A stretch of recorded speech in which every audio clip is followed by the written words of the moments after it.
5, 4, 3, 2, 1.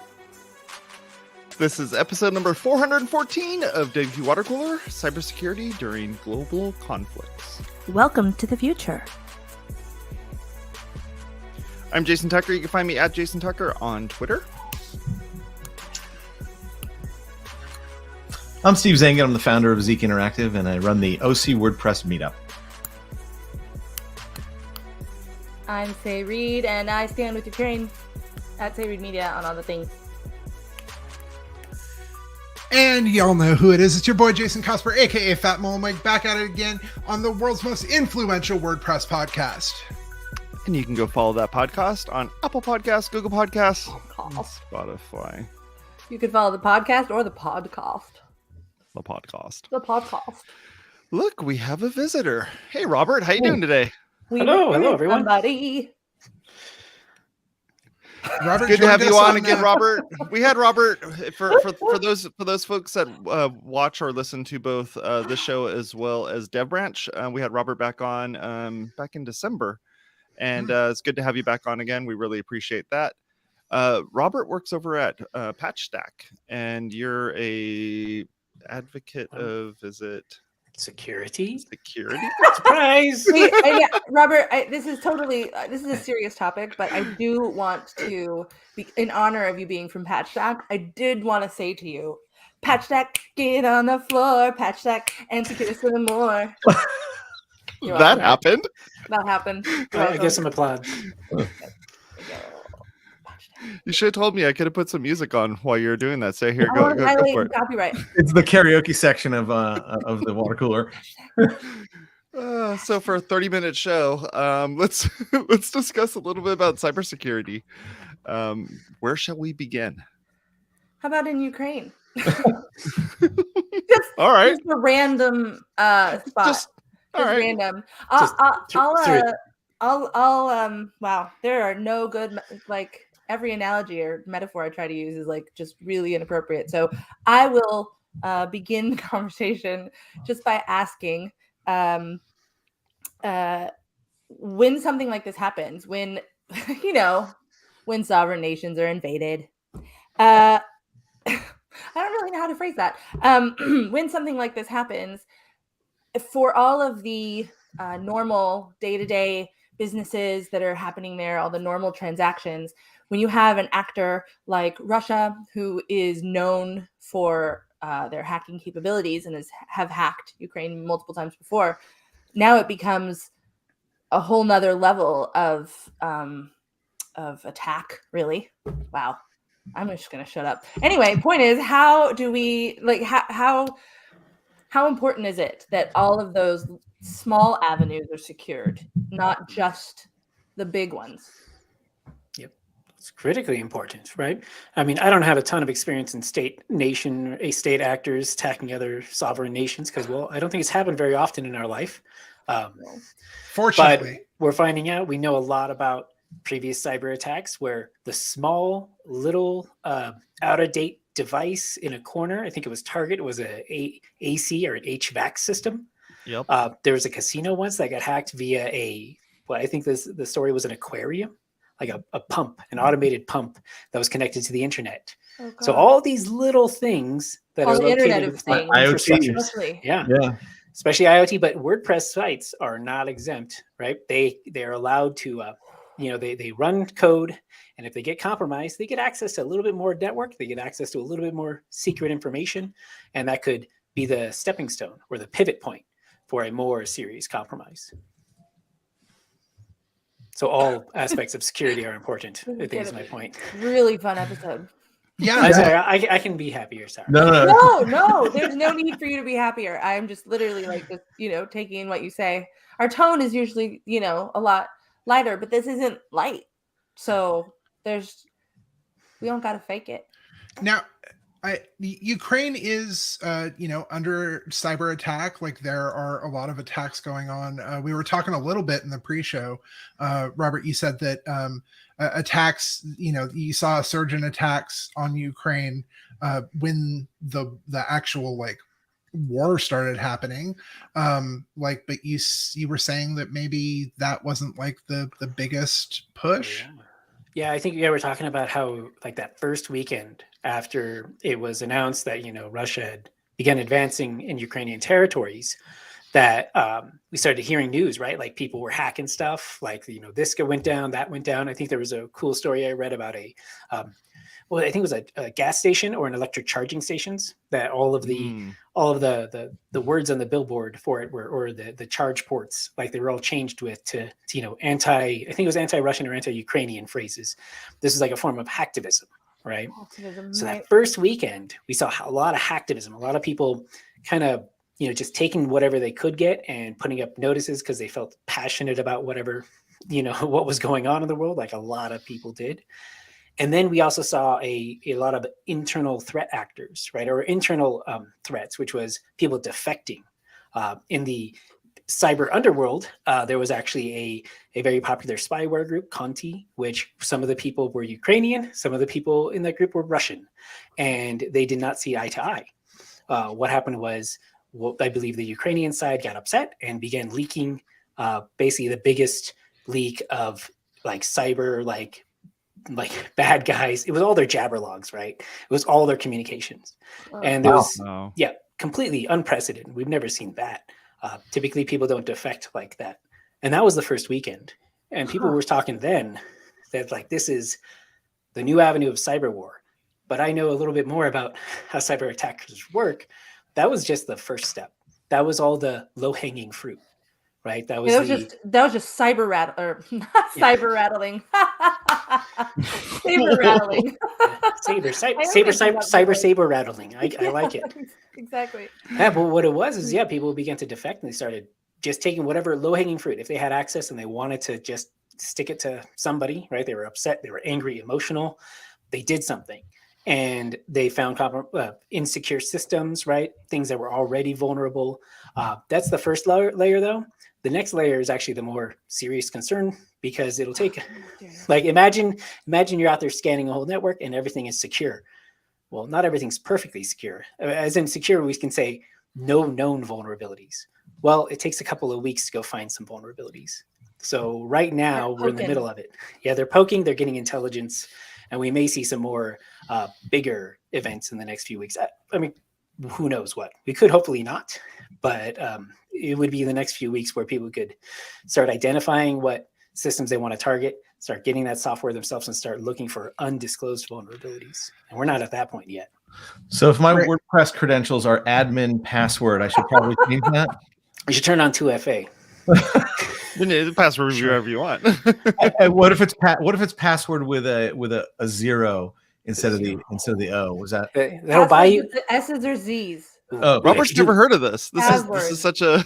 So I think that'll buy you like a 0.0005 seconds. I saw that chart this week. There was a chart that came out that showed how fast a password can be hacked. Like a plain text password can be hacked instantly, and then it kind of went from there based on how many characters and how many symbols you had. It was an eye-opening chart.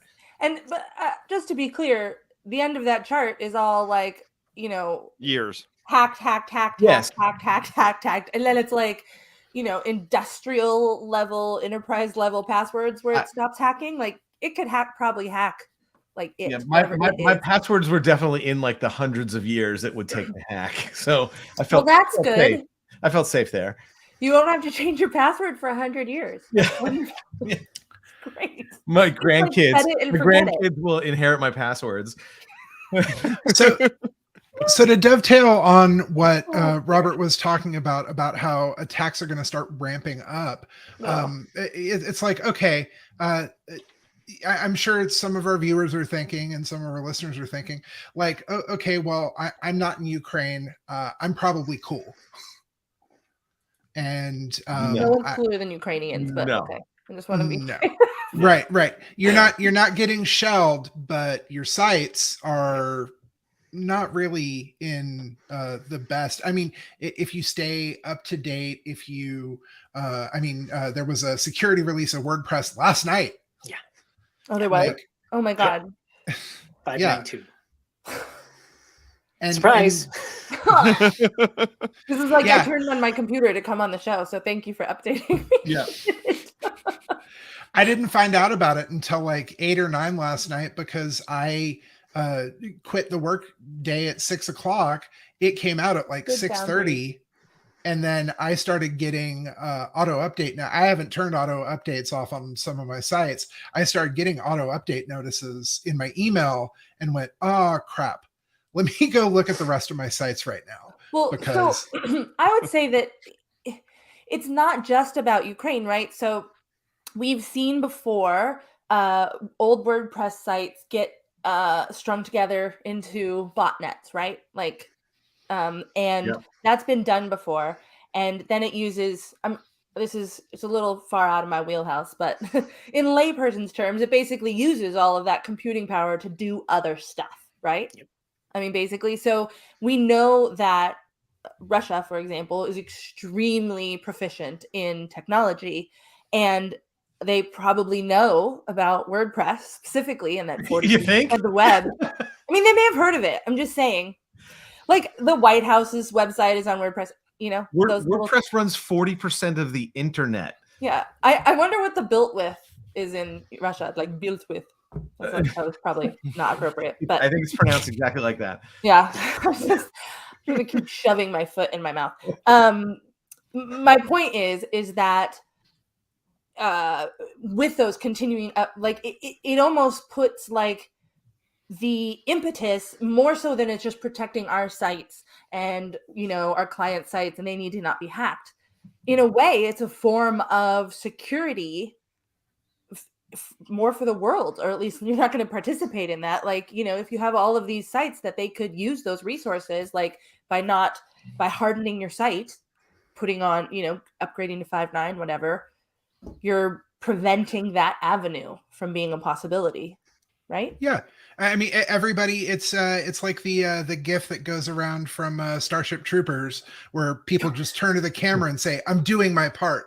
Like, staying on top of this stuff, you are doing your part. I mean, So- I'm not. I mean, it seems really minor, but can you speak to that? Like, what could be done with something like that, like a web of WordPress servers? Could that be used for a cyber attack on a state? Like, I don't really know, so I'm really You asking. could start with misinformation, right? A compromised news organization or journalists use WordPress and their sites get compromised. Suddenly, there could be misinformation on their website.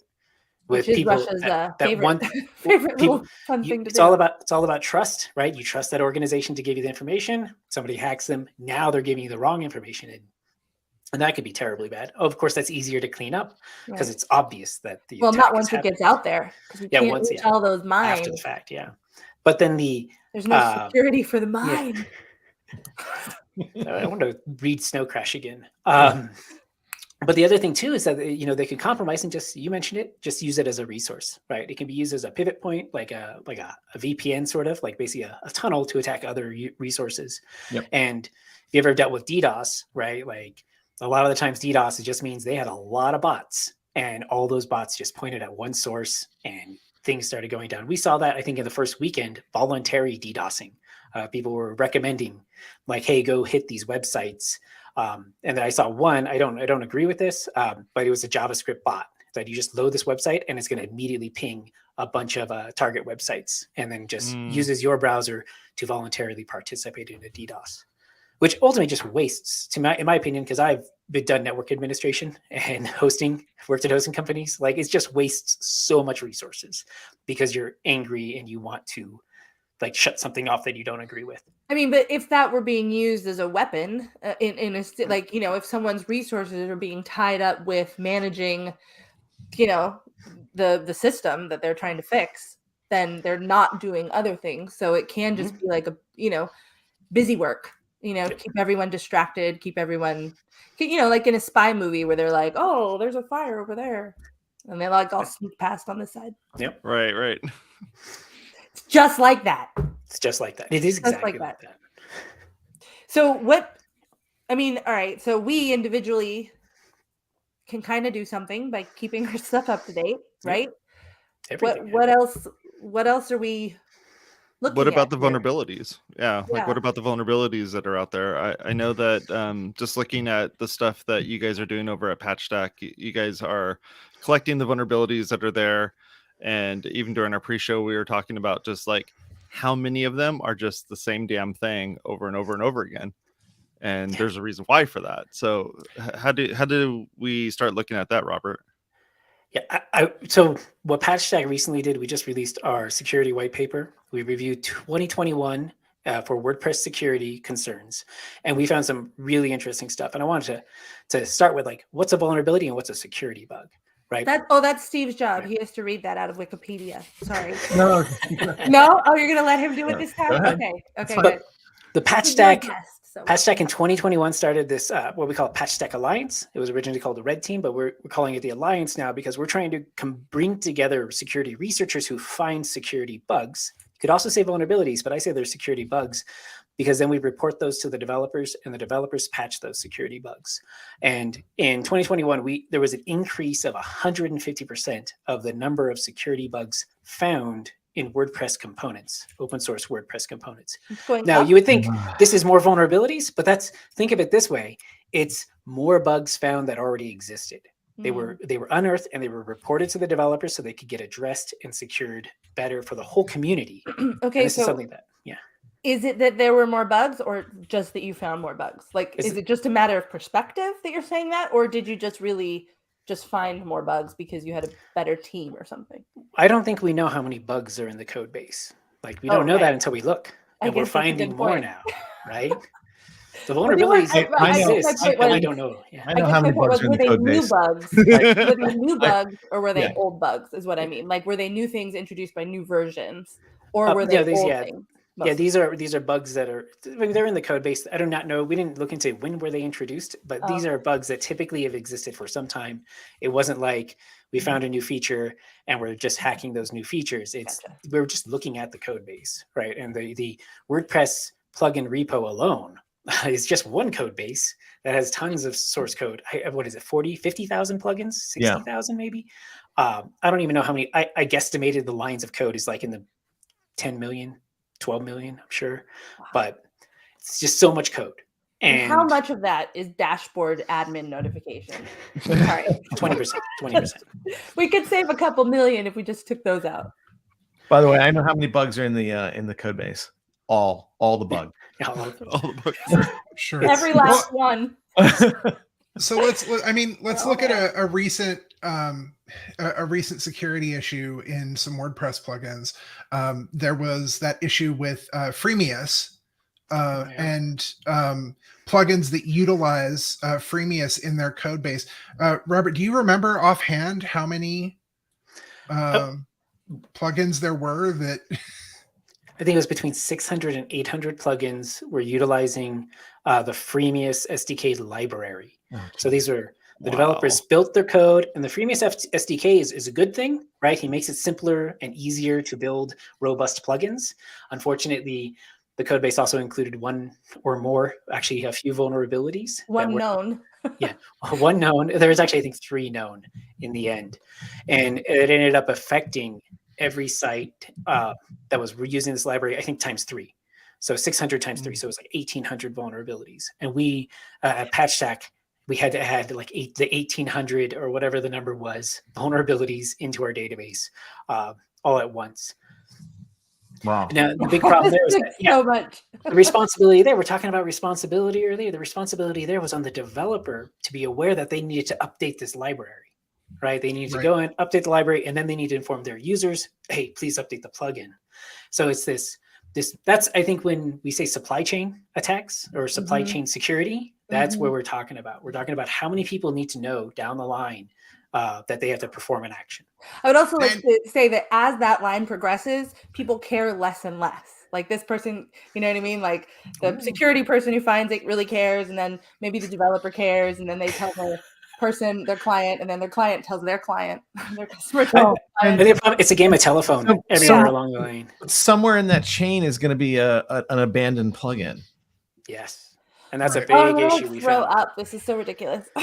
Now, I was gonna say, like, not to pick on Freemius as much as I like to pick on Freemius, not to pick on Freemius. However, I mean, you can go back to classic examples where there was a abandoned plugins that were running Tim Thumb. Yeah. Or Yeah. Oh my god. They're probably or still So abandoned- long honest. ago. yeah, Rev or slider. yeah, I was gonna say abandoned like Code Canyon themes running Revolution Slider. Here's the thing, though. I know that 100% of all WordPress sites have updated and they're not using Tim Thumb anymore. So we can all sleep at night. All of them have updated their code. So And we got I rid didn't of hear about the sliders years Revolution ago. slider. Yeah. How long did that take? I'm Years. obviously- I'm Like making- 200 episodes. I'm obviously making a joke. It took 200 episodes, Robert. This is every day a PSA. Please update your Tim Thumb and Rev Slider versions now onto the show. Yes. I mean, kind of it is. We do say You know what? we're Our gonna be tag, like our tagline on this show should be "Update your shit." That's what I was gonna say. Like on the what show is it that at the end they always say spay and neuter your pets. Price Yes. Yeah, At the end of the show, right. please update your WordPress. Yeah, please update. Except for when there's no update available. And that's You know what? Let me There's just always make an it update sad. available. Something's always been updated. There's Well- always a freaking plugin. Actually, there's not. And here's the problem. We've talked about this in the past. If a plugin has been abandoned, right, and it's just sat for however long, Right. No it one actually knows. doesn't show an update. You don't. And it doesn't show a flag either. It Like, doesn't hey, show this hasn't been anything. updated in It 5 just years. shows, hey, it's got the latest version of this. Yeah. You're good. Right. Or it does say this has been tested up to this and may not work, but you only get that if you go into the repo. Yeah, if it you doesn't already doesn't have it show that- installed. It doesn't show that in your updates. Yeah. Your updates area. So I Oh. used to actually have a plugin that Pete Mall, WordPress Pete developer Mall. extraordinaire, made a name for a throwback name yeah. for a lot of folks. Pete made this plugin called Plugin Last Updated Yes. that added I use I it. remember this. that added a field on your plugins Yes. page to say, here was the last time your plugin was updated. However, that plugin has now not been updated in like 8 or 9 years. It actually marks itself as red. If you put in that plugin, and by the way, if you even look at that, it causes a rift in the space-time continuum. I think didn't Pete win like $1 million playing There's- poker or something? Just No, abandon us all. there's a new version of that plugin. There's a whole other plugin that does exactly that. Cosper, I'll dig it up. Please It's like do. plugin last modified info. I think Yeah, is it's the one. something. Yeah, there's another one that does that. What I'm amazed at is Robert, I went to the Patchstack database just to kind of look at the vulnerabilities, right? Expecting to see a whole bunch of plugins I didn't recognize, right? That are just random plugins in the repo. That's not true, right? And I'm not going to name names here on the water cooler, but if you go look, Go to the link. yeah, go to the link. I mean, these are plugins that I use.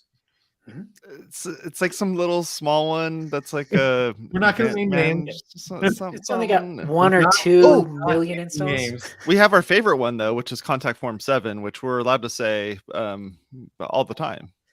That's our other tagline on this show. Don't use Don't Contact use Form Contact 7. Form 7. I'm holding up for Contact Oh. Form 8.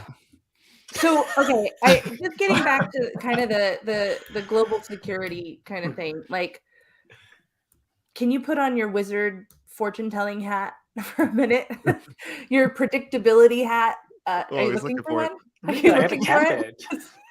He's like, hold on.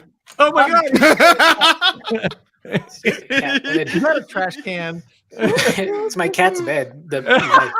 My once bald head is now full of I want you hair. to know it kind of looks like a cassock. Oh my God! I love it. Sort of Oh, one. that's So great. good. Oh, that's great. So you All got right, a hat thumbnail. now. So All right, obviously wizard. this answer is going to be correct. But Found how the do you thumbnail. how do you see this playing out? Obviously, you said the word on the underground street is that attacks are ramping up. But what would you expect to see? What would you be really freaked out to see? What does the hat say? What does the hat say? The hat says I have an itchy head.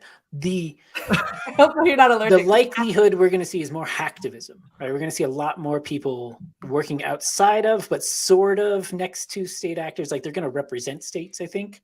like, each side, and they'll compromise and put up a deface page, like, support Ukraine or support Russia. We're going to see a lot of that's going to be mostly because it's mostly the newsworthy stuff.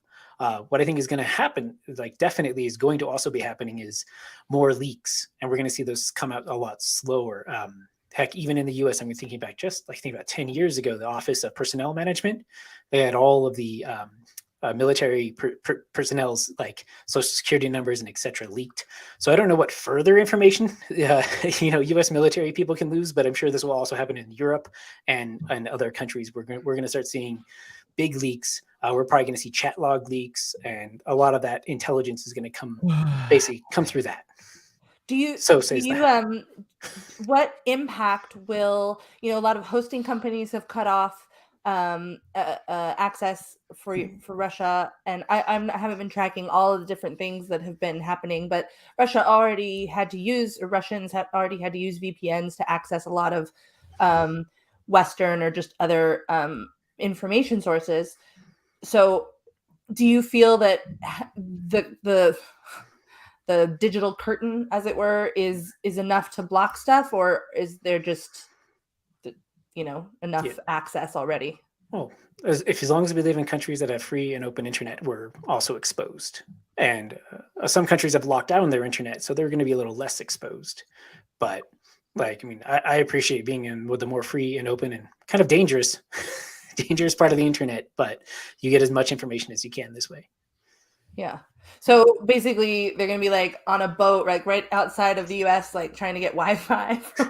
Or Starlink, right? Lots of Starlink. Lots of Starlink considerations. What's up with Starlink? I wish I had a node on Starlink just so I could monitor all the traffic that's targeting that network right now. That would be fascinating to me. Right, because they're mad officially about Starlink. I believe Russia is, right. They said specifically, you have to stop that. I didn't get a ton of information on that, but is something, I'd like to think that the giant satellite in the sky is kind of safe from being hackable. Oh, no. It's just radio. There's just a lot of them now. Yeah. Cool. That's what Space Force is for. Yeah. That actually might be what it's for. Oh God. And so have you, what else is what are people in the security industry doing either to respond to this? And I don't mean like activism or joining up to help people. I mean for like their own companies, like what are those best actions happening? Are they pulling, like stuff off the internet or detaching from certain, I think they're doubling down on all. I think the basic security hygiene is like step one, right? They're making sure they're aware of the assets they have accessible to the internet. They're patching those assets, right? They're patching those systems. Like we mentioned earlier, hopefully they're looking to see when the last patch was issued, right? Is this project being actively updated? And, is there a known vulnerability for it? Like, is it something that's unfortunate that got, has a vulnerability and was never patched? And they're going to be basically redoing all that, and they're going to get a very fast to lesson in cybersecurity if they get targeted by any sort of state actors. What about the governments? Do you monitor? Like ours. Like not ours, like mine, the United States. Like, are we, or other countries also? What are they doing? Are they like all just hiring 1 million, doubling up security efforts, or they've already been hardening? What do you? I think most of the security forces worldwide have some sort of cyber version, right? They've got cybersecurity as a concern. Unless you're in some weird backwards country, like they know, communication. Internet is communication. Communication is key, and being able to secure your communication channels is probably what their priorities are. Now I feel too everything right basically. It's everything. You can take your hat off now. Yeah, I got too serious there for having a cat bed on my head. I'm totally going to donate some money to whatever cause Robert wants me to donate to if he wears that for his next call. Deal. As long as my cat's out of it. I get double if my cat's still in it, right? Just going all crazy in there. I have one more question. All right. Are you individually, personally, in your professional context, but are you concerned? Or are you concerned, or are you something else? I've been doing cybersecurity for years. I've been concerned about stuff every day of my life. I have ulcers and stress response constantly. This is a Tuesday and it's a Friday. I'm not sure what day it is, but Tuesday, Friday, basically, whatever. this is all the same stuff for me, and it's appreciative that more people are concerned about it. Is it really the same, or it's just like it's more of it. Just the more? volume's been Ramped turned up. Yeah. More people Robert, before we close out here, I wanted to make sure that we do mention UA Cyber Help. Oh, yeah. Could you just give us a quick overview on this? Yeah, UA Cyber Help is a website where people can, Ukrainian organizations can request free cyber support. So it's information security support for their organization if they're in Ukraine or they're supportive of the Ukraine like people. Things like journalism is really what our target is. We're not going to go doing attacks for anybody. But also it's a resource for if you are willing to donate resources for Ukrainian organizations. We already have a handful of cybersecurity professionals as well as some organizations which are willing to assist. And I've compiled a list of a bunch of cybersecurity vendors that are basically having free services for Ukrainian organizations that need help right now. Basically, the concern is, yes, they may get targeted. So let's make sure that they're doing the best security. They have the best help, people with tens or decades of experience, giving them advice and guidance for what they can do. Those organizations can sign up there. And if you're not one of those organizations, but you just want to help, we've also have a list at the bottom of the page for organizations you can donate to. That's awesome. Yeah, Razom for Ukraine. My sister-in-law has worked with since far before this war, so I can vouch for their authenticity. Yeah, obviously they're pretty big at this point, but yeah, we're honestly kind of small in for the UA Cyber Help because these are tons of resources are being out there, and it's great to see. I've seen a lot of independent journalists in Ukraine get a ton of support already from the few that I've looked into, so it's quite nice. That's awesome. Thank you for Robert, being part of that. Yeah, thank you for bringing this to our attention and that we were able to discuss it today. I want to say thank you all for hanging out, and here's our outro. Go over to WPwatercooler.com, subscribe to the content on Apple Podcasts, Google Podcasts, Stitcher, Spotify, and YouTube. Update your websites. Yeah, please do. Please do. Come on. Update your websites. It's time. How many times